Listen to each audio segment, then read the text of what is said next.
Oui, bonjour, bonjour frères et sœurs.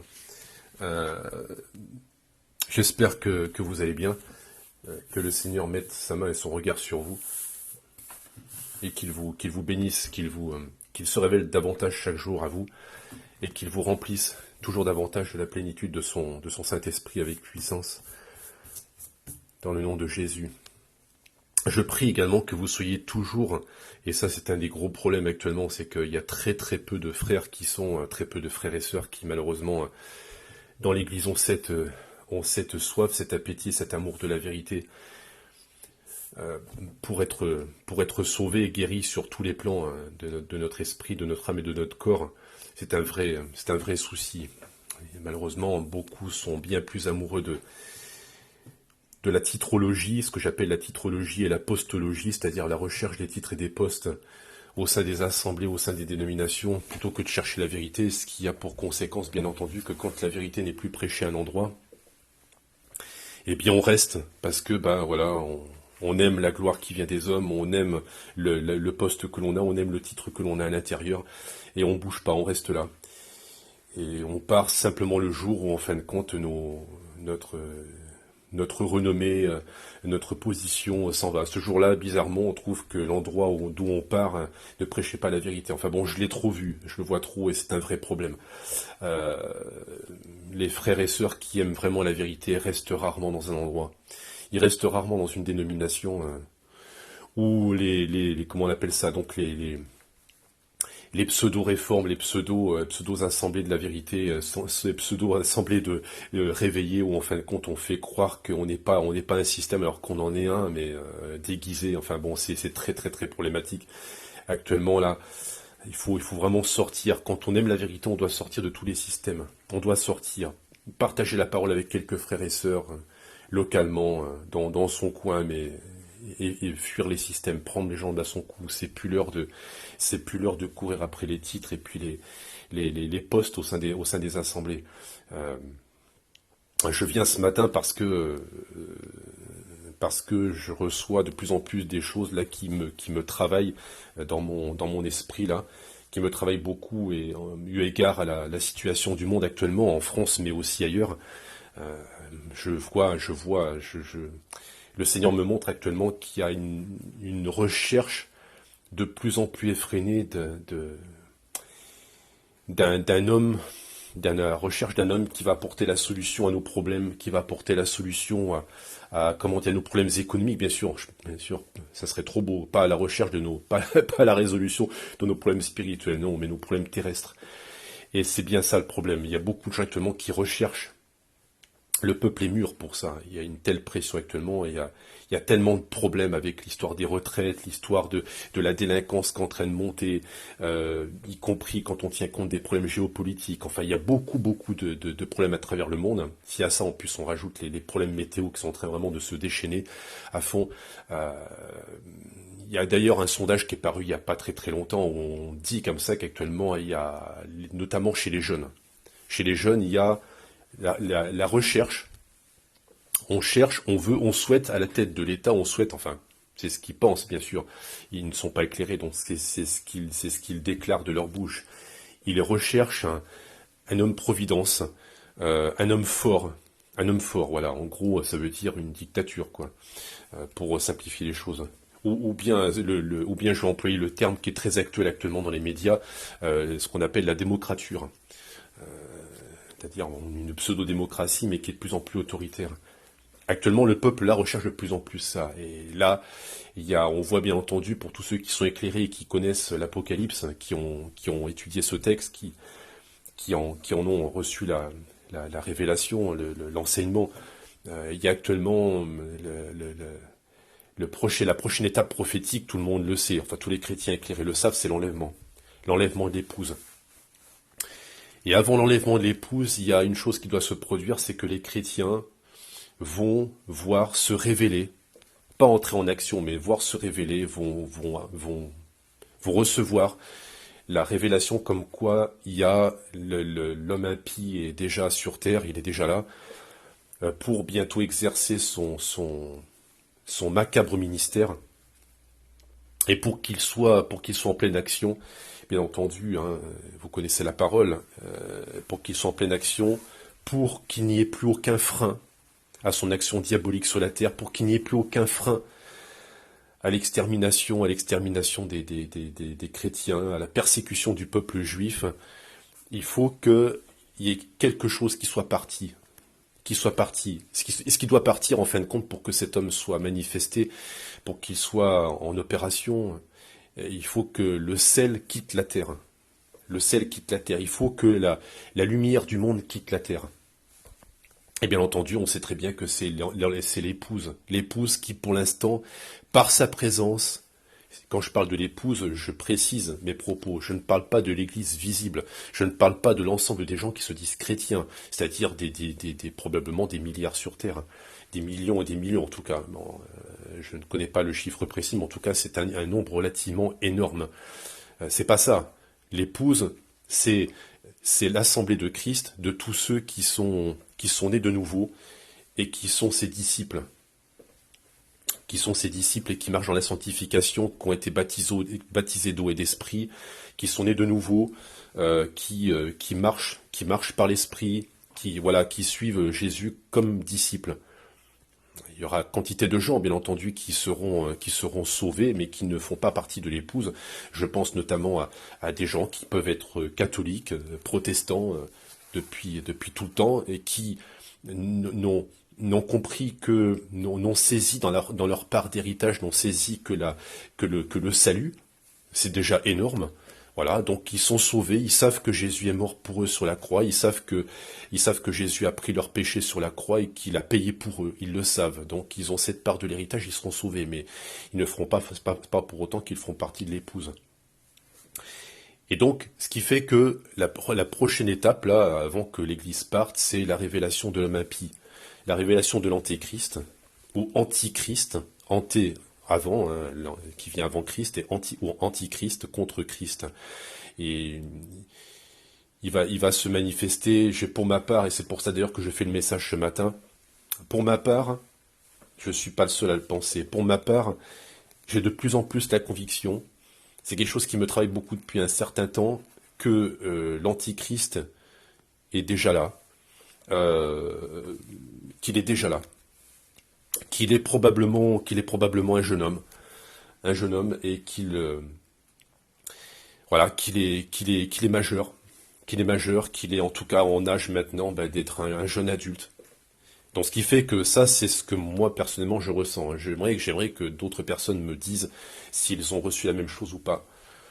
Je sais que d'autres personnes, pour être en contact avec elles, ont reçu la même chose.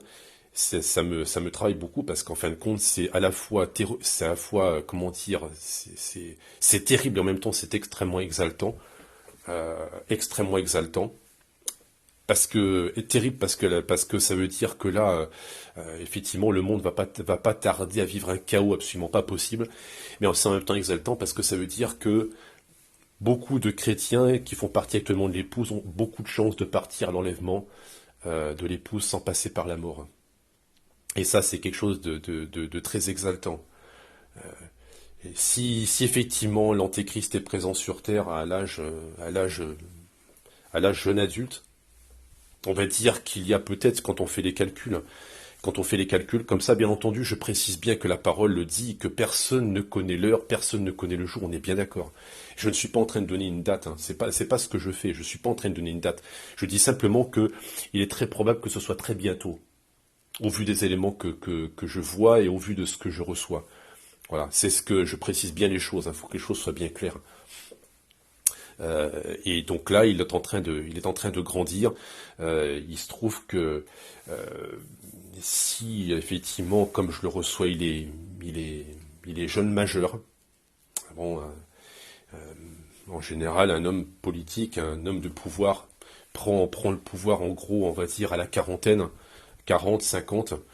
40 ans à peu près en gros, je ne me souviens plus à quel âge Macron a pris le pouvoir, qui est un jeune président. Mais bon, on va dire en gros, allez, prenons la fourchette la plus large. Hein, entre 40, il peut prendre le pouvoir entre 40 et une cinquantaine d'années, à peu près en gros 55, voire peut-être même 60. Hein. Mais ça veut dire en gros que là, si on rajoute à la date que nous sommes aujourd'hui, nous sommes en 2020, si on rajoute une cinquantaine d'années, ce qui est une fourchette large, parce que s'il est jeune majeur et qu'il a à peu près en gros la vingtaine, ça veut dire que en gros il aura dans, dans, dans 50 ans, il aura donc 70 ans.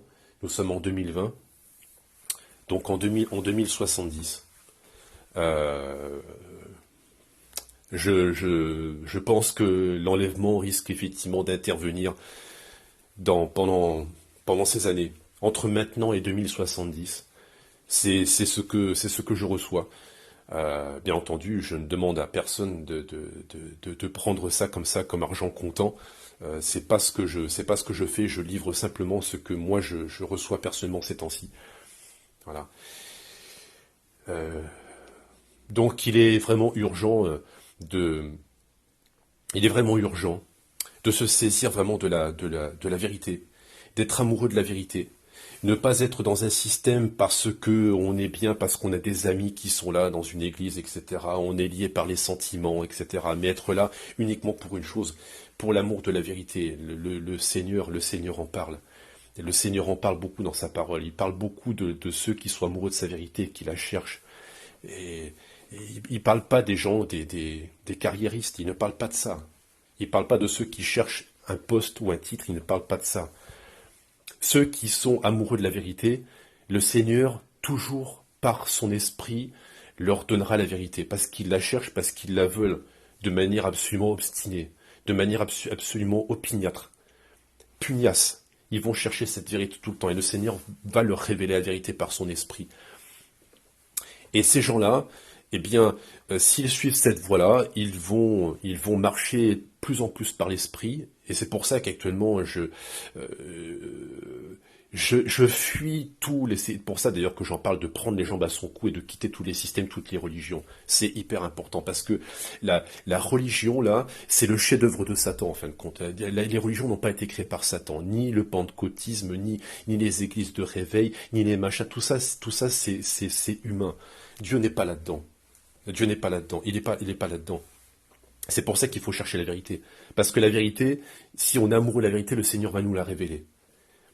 Sortez des prisons spirituelles, sortez de toutes les dénominations, des groupes là qui depuis des années vous maintiennent sous leur joug pour des raisons financières. Et puis raisons financières, je veux pas comment dire partir sur ce sujet parce qu'après je veux pas non plus aller dans tous les sens, mais il se trouve que actuellement beaucoup dénoncent les appels de fonds financiers, mais il y a différentes façons de faire des appels de fonds. Certaines qui sont franches et d'autres qui sont beaucoup plus subtiles par la manipulation. Donc il faut être extrêmement prudent. Il faut être extrêmement prudent.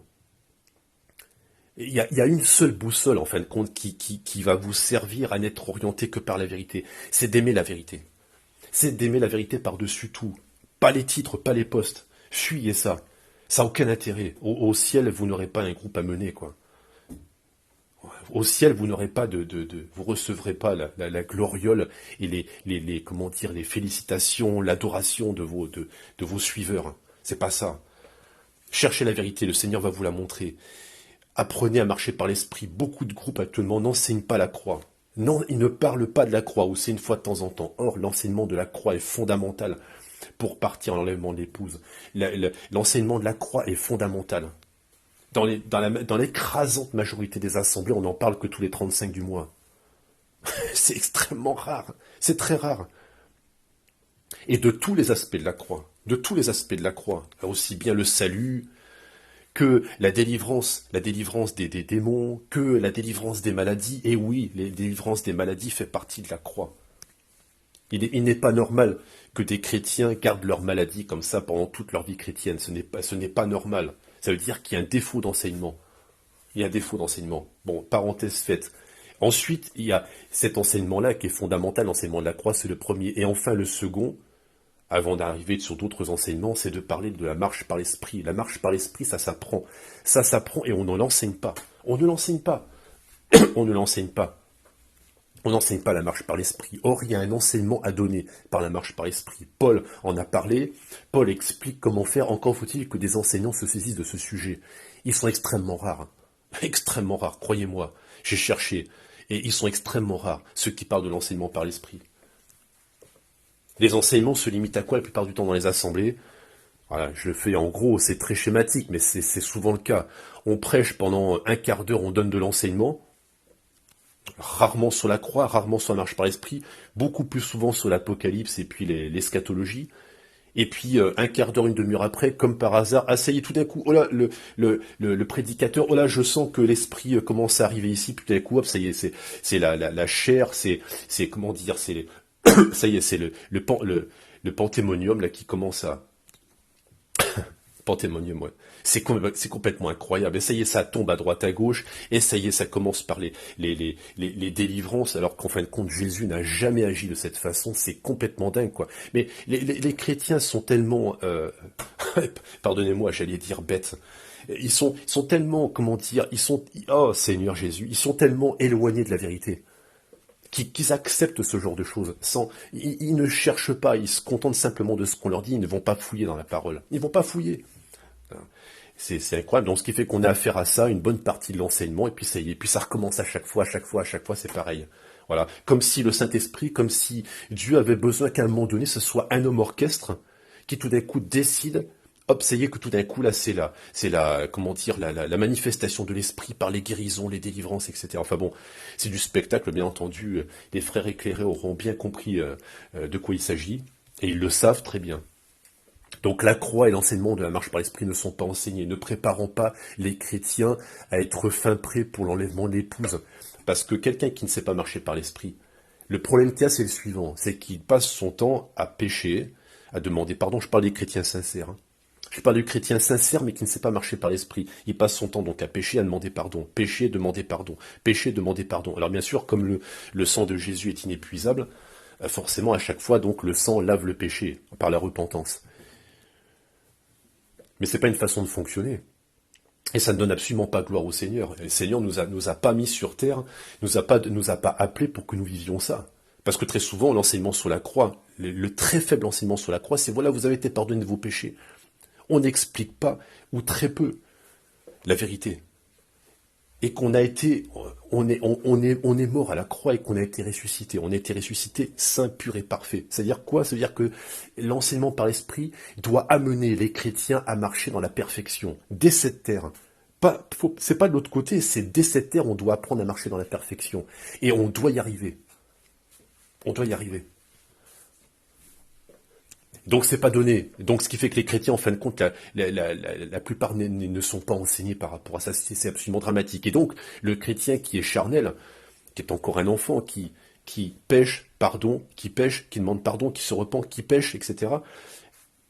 Il est pardonné à chaque fois. Il est pardonné à chaque fois. Mais si il se met à pécher, il est dans le péché, qui tarde un petit peu là à demander pardon, à se repentir, et puis que l'époux ne prévient pas. La parabole des 10 vierges en parle très bien. L'époux ne prévient pas quand il va arriver. Si l'époux arrive là, au moment où il est dans le péché, il ne part pas. Il ne part pas. C'est ça qui est dramatique. C'est pour ça qu'il faut apprendre aux chrétiens à marcher par l'esprit. Les chrétiens ne sont pas là pour qu'on leur fasse du spectacle, par pitié. Foutez la paix aux chrétiens, vous les dirigeants, là, foutez-leur la paix. Faites une activité dans le civil, faites une activité professionnelle qui vous donne l'épanouissement. Ne cherchez pas votre épanouissement, votre reconnaissance sociale par votre action dans l'assemblée. Foutez la paix aux chrétiens, laissez-les. Faites autre chose à côté. Je sais pas, faites partie d'un club, etc. Et puis là, faites-vous reconnaître, mais laissez les chrétiens. Ils sont pas là pour vous apporter de la gloire et de la reconnaissance. Ils sont pas là pour ça. Voilà mes frères, je voulais en parler parce que c'est quelque chose vraiment qui est très très urgent et je peux vous assurer que là actuellement il y a tous les signes, tous les signes sont là, les signes de la fin, les signes de la fin, les signes de l'arrivée de l'homme impie et de l'enlèvement de l'épouse, tous les signes sont là. Il y a une apostasie absolument pas possible, une absence de foi absolument pas possible. Et quand je dis ça, je suis pas en train de parler des chrétiens, je suis pas en train de parler des païens, des athées, je suis en train de parler de la situation de l'Église visible, de tous ceux qui se disent chrétiens, qui sont dans les assemblées. Il y a oh Seigneur Jésus, une absence de foi totale. Une absence de foi totale. On ne croit pas. Voilà. À tel point qu'on va utiliser les méthodes du monde, les méthodes de psychologie du monde, les méthodes sociologiques du monde. On va même te dire quand tu as des problèmes, on va même te dire, croyez-moi, je sais de quoi je parle. On va même te dire, vous savez, il faut quand même se protéger, il faut quand même se protéger, etc. Donc il faut quand même faire appel à ceci. Donc en gros, on vous incite à utiliser les moyens du monde. C'est dramatique. C'est dramatique. Voilà, bah écoutez, je ne vais pas faire plus long. Si j'ai d'autres choses à partager, je le ferai. En tout cas, soyez bénis et vraiment saisissez. Je prie que vous ayez saisi le caractère urgent de ce que je viens de vous dire. C'est fondamental. C'est fondamental. L'homme impie est en train d'arriver là. Il va bientôt être révélé. On va bientôt entendre parler de lui. Seuls les chrétiens, seuls les disciples, seuls les chrétiens, les vrais chrétiens, ceux qui suivent le Seigneur, qui sont ses disciples, vont le voir. Ils vont le voir. Ils vont voir que c'est lui. Et d'ailleurs, ils vont en parler entre eux. Les autres, là, ils ne vont pas voir. Tous les pseudo-chrétiens, etc. D'abord, le monde ne verra rien, mais les pseudo-chrétiens eux-mêmes ne verront pas. Ils vont dire aux autres, vous exagérez. Comme peut-être là, certains vont dire en écoutant mon message, ouais, franchement, il exagère. N'importe quoi. Je vous assure que c'est la vérité. Merci. Passez une très bonne journée. Que le Seigneur, vraiment, je prie que le Seigneur vous éclaire dans votre entendement, qu'il vous donne d'être pleinement éclairé concernant sa connaissance. Et surtout qu'il vous éclaire, qu'il vous fasse prendre conscience de l'héritage absolument glorieux qu'il a placé en vous, l'héritage dans les saints. Qu'il vous éclaire, qu'il vous remplisse de son esprit, qu'il vous éclaire sur l'héritage qu'il a placé en vous. Et qu'il vous aide à marcher tel que lui vous voit, qu'il vous aide à marcher tel que lui vous dit que vous êtes, tel qu'il vous dit que vous avez, c'est-à-dire dans la nouvelle nature que vous avez actuellement, dans cette nouvelle nature avec l'héritage que vous avez actuellement, qu'il vous aide, qu'il vous révèle cet héritage, qu'il vous le révèle pleinement. D'ailleurs, je me prie aussi à moi-même. Cet héritage-là, je le vois de plus en plus. Mais je veux en parler parce que je sais que l'écrasante majorité des chrétiens sur ce sujet sont dans l'ignorance totale. Voilà, soyez bénis. À bientôt, au revoir.